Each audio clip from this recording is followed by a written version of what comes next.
Welcome, everybody, to another amazing episode of Wellness Warriors. I'm Dr. Veronique Desognier, founder of breastcancerconquer.com and now co-founder of My Breast Friend. So today I have an amazing guest. So he's a man, as you can tell. Most of my guests are female, but he has a man with a very important message, and it's about laundry detergent. Now, Stephen Ezell is the CEO of MyGreenFills and the founder and CEO of MemberBox. Now, you might wonder why laundry detergent is so important and why we're going to talk about it today on our Wellness Warriors podcast. So welcome, Stephen. Thank you so much for taking the time. I know you're a busy man, you're a family man, you do lots of things, and I really appreciate your time. Dr. V, it is my honor and pleasure. I love you and what you do. And, we've been friends for years, but even before that, I've, watched your work between Truth About Cancer and your work. And so honored to support you in this crusade to help people. Thank you. Thank you so much. So now let's go to MyGreenFills. And so for those of you that are watching the video, let me start with the laundry wash. So this is a refillable laundry wash. You subscribe to it, and every month you get a little packet of powder, and you put the water in, and that way you are saving the planet because you're only using one container. You can also do the same thing with the laundry rinse, which, by the way, they smell divine because they're made with essential oils. This is the little dryer packet that is full of essential oils. Smells amazing. Enzyme stain remover, amazing stuff. Hey, you're all set up there. I'm all set up. I love, we hear. It's not too often we hear people say, I love doing laundry, but when I do laundry, it smells so good. It's just like, I don't mind doing laundry anymore. All right. So tell me, why MyGreenFills? Why did you start this? Wow. So yeah, it came out of really a personal saga. So, now we have 4 children, but when I have my first little shrimp, he was, my first son, he was 3 weeks old, and I was in charge of one of his first baths, and it was like had the thing you put in the kitchen sink so I got the towel and I got everything set up, and now as long as everyone's breathing and no one's bleeding, it's fine. But when you're your first kid, like everything is like so intense, and so I was getting him undressed, and he was wailing and screaming. I thought because he didn't want to take a bath, but really. I took off his onesie, and he was in a welted rash. Wow. He was like a raised rash, like red over his body. And I was like, wow, I was like startled because I've never seen that before. Right. I'm a brand new dad, semi-sleep deprived, and didn't know what to do. And so I called my wife, and my wife is an RN, a NICU, neonatal ICU nurse, so used to very sick little babies. So I said, Amy, come here. So she came, and she started getting nervous. And when I saw my wife, who's a nurse getting nervous, then I was in full on freak out mode. Get him dressed. And so we ran straight to the pediatrician, and then pediatrician was like, oh, well, it could be lots of different things. We should send him to a dermatologist. So we went to a dermatologist that specialized in baby, in infants. And we can give him this, so we can give him that. We can give him this. We don't know if it was, maybe something that he's having an allergic reaction, or there were steroid creams and this and that. So now I felt very uncomfortable. How can, my infant be so sick, so quick? A friend of the family, not a doctor, said, what do you use for laundry detergent? I said, what do you mean? It's like the big, the bright bottle, that grandma always used. And no, you can't use that. Kids can have an allergic reaction to those things. You really need to use, something that's non-toxic. You need to strip the clothes out and so forth. I'm like, I'll try anything. So we did. And literally within 2 days, it was over. And it was just wait a second. If laundry detergent could make my son sick, what else is in our house? So then I became a full-blown conspiracy theorist, reading the back of labels, Googling. I'd spend 2 hours at the supermarket, Google, the back of the everything, searching every ingredient. And then so I kind of became this eco, sustainable living guy as a result of that awakening. And how met. many years ago was that? That was 12 years ago. 12 years ago. Just under 12 years ago. Wow. And then, 7 years ago, this past April, I met Ruth, right, who's the founder of Celestial Soap. And she was peddling non-toxic, safe laundry soap at the local farmers markets and a couple health food stores, and was looking for an investor and, to grow her business because she had this mission to like help people live a safe life. And clearly the message resonated with me. We failed at most things we tried until about 4 years ago, and we launched MyGreenFills.com, and now we are, I believe, the fastest, if not one of the fastest growing laundry product company in the United States. So we are just exploding and really, really blessed to be impacting the amount of lives that we do. That's so amazing. So let's talk about what's in a typical traditional commercial laundry detergent that may be harming us. Wow. There's a lot. Give me the highlights. Yeah. There's a lot. So the average laundry detergent is comprised of about 18 or so chemicals. So somewhere between 15 and 20 chemicals. That does not include fragrance. Wow. So fragrance could be anywhere between 5, 10, and 200 different chemicals. And I'm going to hold off on the fragrance piece for a second because that deserves an entire soliloquy within itself, because there's some crazy stuff that happens in the fragrance world. But for cleaning, some of the main things that, you see in the back of a detergent, you see a thing called surfactants, so like ionic or anionic, amphoteric, there's cationic, there's different types of surfactants.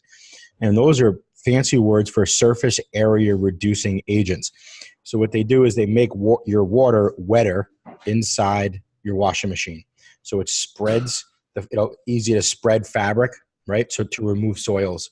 The mass majority, or super majority at the supermarket are all made from petrochemical type surfactants. So they basically take some type of a petrochemical. It's highly, highly synthesized in order to make water wetter and reduce different soils. And the different surfactants do different things. So that's the first thing. So let me ask you, interrupt Yep. for a second. Petrochemical is from petroleum? Yes. Okay. Yep. Yeah. So everybody thinks that, gasoline is actually, or diesel fuel in the petroleum industry is actually one of the smallest things that are made out of oil. Wow.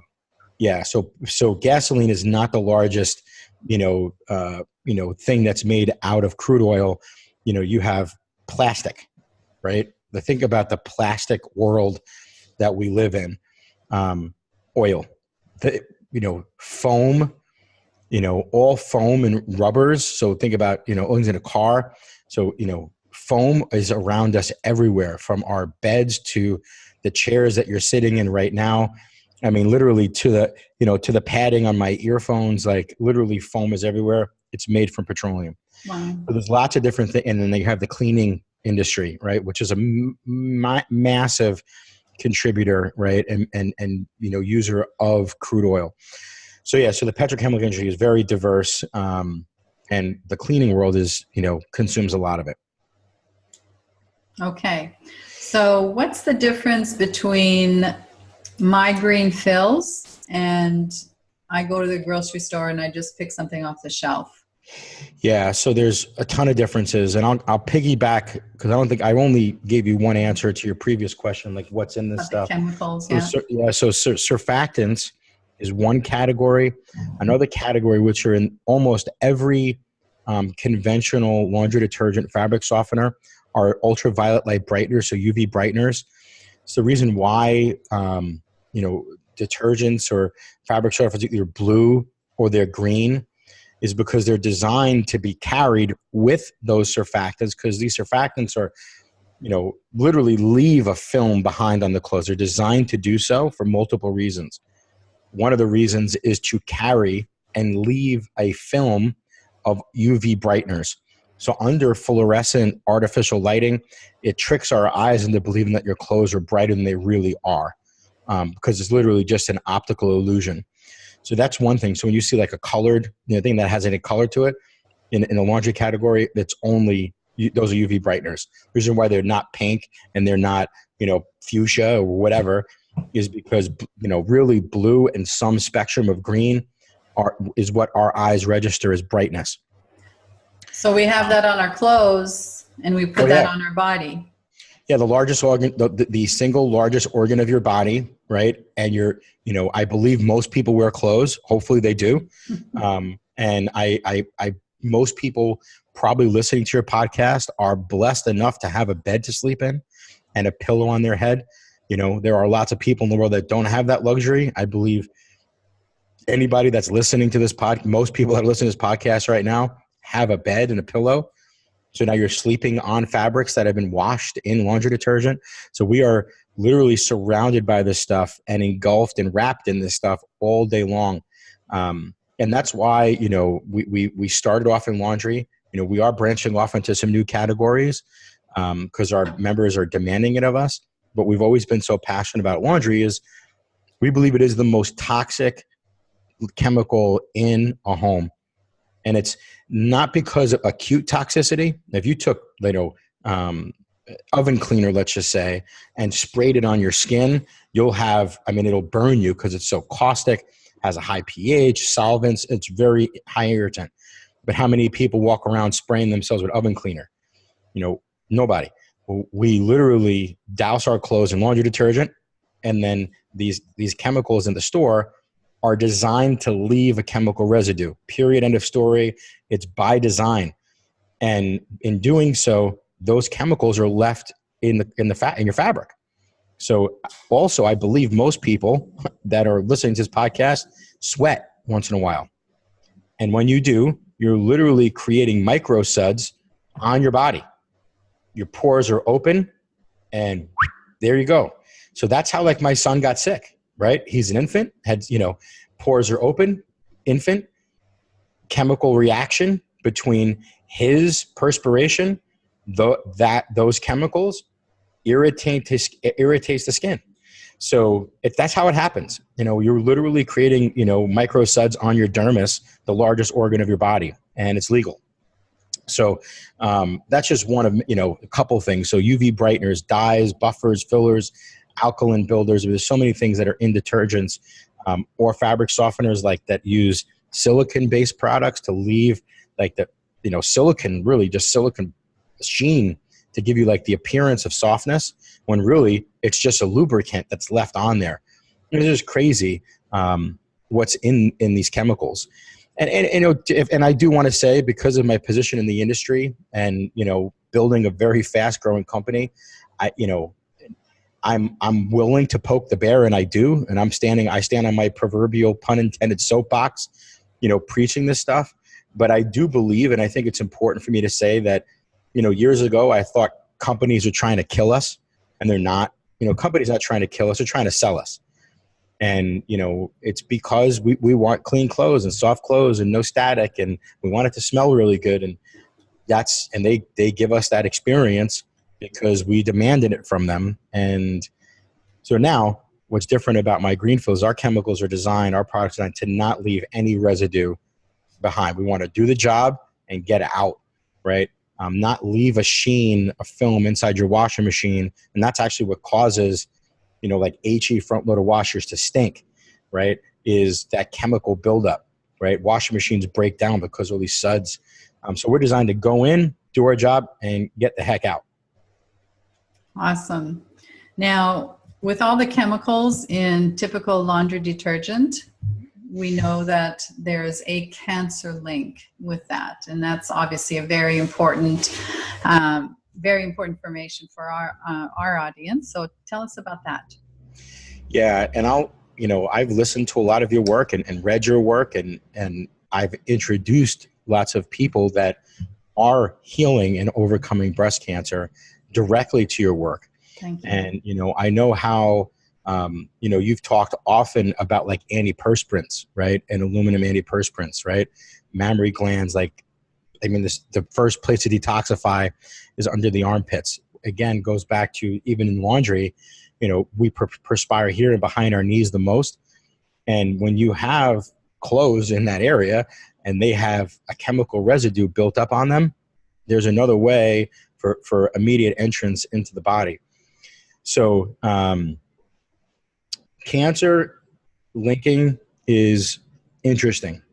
There were studies done about a chemical called 1,4-dioxane, which is a very prevalent chemical in laundry products because it is a byproduct of surfactant manufacturing. And it's not listed on a label because it's not a chemical that you buy necessarily. You can, but a chemical that you buy to make your product, it is a byproduct of the synthesizing process, especially in petrochemical surfactants. Some non-petrochemical surfactants as well that are in the coconut family can, depending on their process and the manufacturer, can also have a byproduct of 1,4-dioxane, which is a documented carcinogen. And now I'm going to bring back in perfume, fragrance. This is a good place. Is it okay if I insert that here? Absolutely. Because this also plays a role in labeling. There is this thing. Have you ever heard of the fragrance loophole, Dr. V? Nope. Well, I'm going to ask you to do some research on it and insert this as much as you can into your literature, because Can you spell it? Well, fragrance, like perfume, right? And there's a loophole. Oh, so loophole. Okay. Yeah, so there's a loophole in United States labeling laws. Yes. For fragrance, and the way that it works is, me as a manufacturer, if there's anything in the final product that has under a 1% concentration, I do not have to list it on the label. I can group it under parfum or fragrance, and that's it. And I do not have to list it on the label, period, end of story. There are lots of food manufacturers out there, right? And if anybody's listening that's in the food business, that there's somebody in a lab coat that comes by that has a USDA and FDA. So there are people that go in, right, to lots, not everyone, but lots of, especially large-scale food manufacturing, and they check to see sanitary. You have the health department, depending on where you're located in different health departments. You need to verify that your sinks are clean, your floor, everything's clean and sterile, and all of that fun stuff. Well, in the 7.5 years that I've been in this industry, we've never had one person walk through our doors to verify that what's on our label, we're telling the truth. Ever. Right? So this is literally a completely ungoverned industry. And trust me, I don't like government oversight, but when we're talking about people's health and safety, I think there needs to be. And so there's no oversight, and it's literally the fox's guard in a hen house. It's the trust system. So the fragrance loophole, for trade secreting, just as long as it's under 1%, I don't got to tell anybody. Now, the perfume industry is a crazy industry. I mean, imagine. Crazy industry. Now, we hire and we have a perfumer that helps us, right? That has helped us formulate our blend for what we put in our laundry products. Now, we use the majority as essential oils, but we also do use plant-based fragrance oils.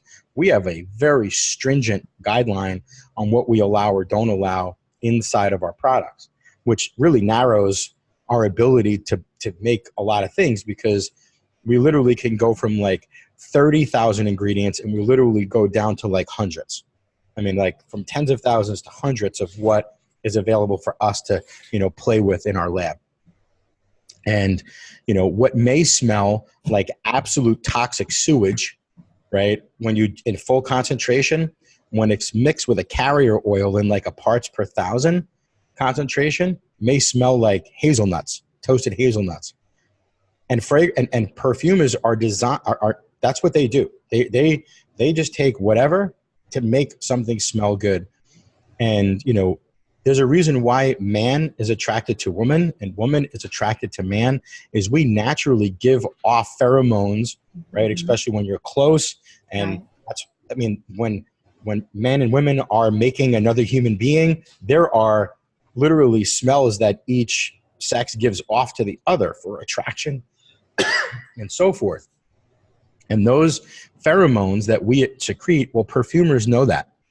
And there's a reason why, like, you go into the, into the department store and there's all of these luscious sexual names attached to their perfumes, is because they're chemically designed to mimic those pheromones, those hormones, right? So when you talk about hormone disruptors or endocrine disruptors, a lot of it is hormone mimicry to give off that type of, because you're talking straight nasal, blood-brain barrier, you have cortisol, or you have, dopamine, or you have different things that are popping as a result of, inhalation.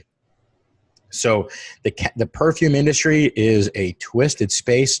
People need to talk about it. If you go to the back of our label and our site, we literally list every single ingredient in our, fragrance blend, but they're all there to do your research. If people don't list that, don't do business with them. You don't know. They don't have to tell you. They just don't have to. It's by law. They don't have to tell you what they're putting on you or your kid's back. And that's just crazy. That's very crazy. All right, let's talk about, we've gone through the washing process. Let's talk about dryer sheets that make our clothes smell so good, and that wonderful little chemical that they put in there called parabens. Yes. Are hormone disruptors and have been shown to increase your breast cancer risk. So dryer sheets, I mean, through the research, my goodness, there is so much research about the toxicity of dryer sheets. And I believe, you can, it's really interesting. You're on like, Facebook, and you're scrolling like the DIY, whatever, and you can get like the most rank, nasty, pan, burnt everything. Take one dryer sheet and some water and come back the next day and it's clean. Whoa. I mean, from a DIY perspective, cleaning your pan, your burnt stainless steel pan, really fantastic. But let me tell you something. That just doesn't happen if you put some non-toxic distilled white vinegar, right? I mean, there's some crazy chemicals that are happening to do that. So, and again, fragrance galore. The scent beads on dryer sheets. There's so much perfume and artificial fragrance. It's bizarro.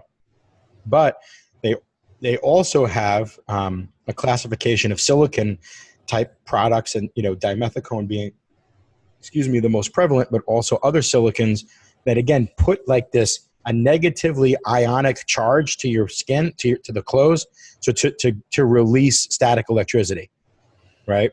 Because static electricity, positively charged, you have like the two ions, they boom, neutral each other out, and you don't have static. But so we want no static in our clothes. So companies say, well, how do I, they don't want to kill us. They just want to sell us. We don't want static. Well, this what takes out static. We can manufacture it very simply, very cheaply at scale, make good margin on it. Customers happy, we make money. And there's just some crazy stuff, that are in toxic dryer sheets. We created a replacement. It's actually my favorite product. So you're holding up the Dryer Angel refill. And this is the other side to it, which is our Angel. And I always have one on my desk as a reminder of our impact. The back of our laundry jugs, right? On the back of yours, there's that written creed there. Here's like all the things that we believe. And one of the things that's written on there is, empowering women and empowering people to make better decisions and ending human trafficking. And there's 31 ideals. So years ago, when we wanted a dryer sheet alternative, one of the things that are on the market are wool balls, right? So wool dryer balls, throw some essential oils are a great product. I mean, definitely does the job. So we didn't want to be like everybody else and create wool dryer balls. What can we do that's unique that does the job? So we created Dryer Angel. So it's an angel, and you open up the bottom of the dress and you put in those sachets that are corn cob media that's tossed with essential oils. But what's cool about that product is we have them actually handmade in Jamaica, one place. We fund an entire deaf village now, and we have 12 full-time women in Jamaica that sew Dryer Angels for us every day. And So now not only, and I just found out, I don't think I told you, but one of the directors of the campus, Caribbean Christian Centers for the Deaf, was up here in Northern Michigan back in February. His name's Chris Briggs, awesome guy. I mean, just has a real heart to serve and help the deaf of Jamaica, which really get ostracized. The deaf of Jamaica have there's a 92% unemployment rate of the deaf in Jamaica. And I said, Chris, what are we really helping? Like, I know we write you some big checks to make dryer angels, but like, tell me, like, what are we doing other than employing these women? He said, you don't know? I said, no, Chris. And he said, Stephen, you're funding the entire campus. Like, what used to be like, 2 women, we started off with 4 women sewing and, a little bit here and there, literally like the entire school system from kindergarten to high school, plus these other electives. So now we're teaching men and women how to wood carve. So they're making products that are sold to tourists. Deaf man coffee. So now there's actually coffee shops in Kingston Airport, and literally they're being educated. And it started out of this ministry that we've been funding for years. I had no idea the impact. So it's like really cool. So we're, so it's Pay Life Forward. And then now and they still can't keep up with our growth. So we have another group out of Southeast Asia through a ministry called Seed. And we're literally getting women out of sex trafficking. They get rehabilitated, they get stable, and they have sustainable jobs sewing dryer angels for us in Southeast Asia as well. So it's my favorite product, just because I know the lives that we touch in making something so simple as a dryer sheet alternative. What a beautiful story and a beautiful mission. Well, Steve, thank you so much for your time. I know you're a busy man. I've enjoyed learning about your product, and I know you're impacting so many people, and I love to share these products with our community, and thank you so I really love using it myself personally. So thank you so much. This is Dr. V, sending everybody a big healing heart hug.